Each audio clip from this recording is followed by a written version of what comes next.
A very bumpy week in the cryptocurrency space ends with one crypto exchange headed to bankruptcy court. So we are talking about FTX, and it's got liabilities, according to reports, of between $10 and $50 billion. It's now seeking bankruptcy protection after the exchange experienced the crypto equivalent of a bank run. CEO and founder Sam Bankman-Fried has also resigned.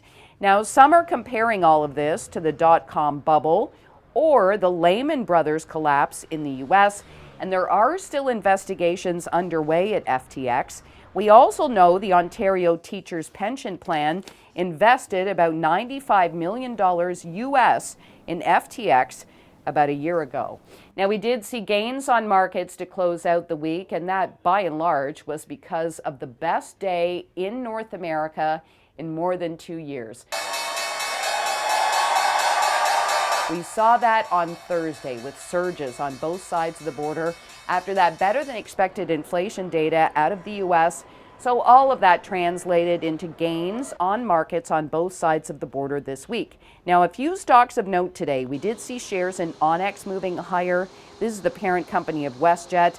That company announced its founder, Jerry Schwartz, will step down as CEO but will stay on as chairman, while veteran Onyx executive Bobby LeBlanc will take over the top job. And then shares in Tesla slip below $200 today, close to a 2-year low. Now, CEO Elon Musk, who took over Twitter about 2 weeks ago, has been floating a number of ideas at his newest acquisition, including potential subscription fees. We also learned this week that Musk recently sold more Tesla stock in order to finance that Twitter acquisition.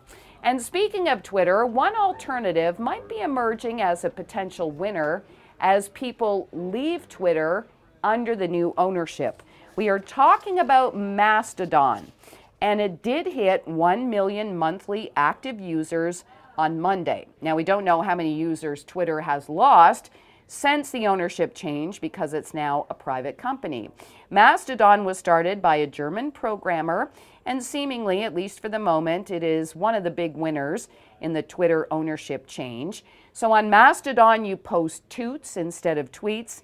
It's also got many of Twitter's features like hashtags, along with audio, video, and pictures, and also it's ad-free.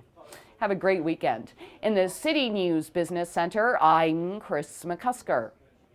This is City News Everywhere.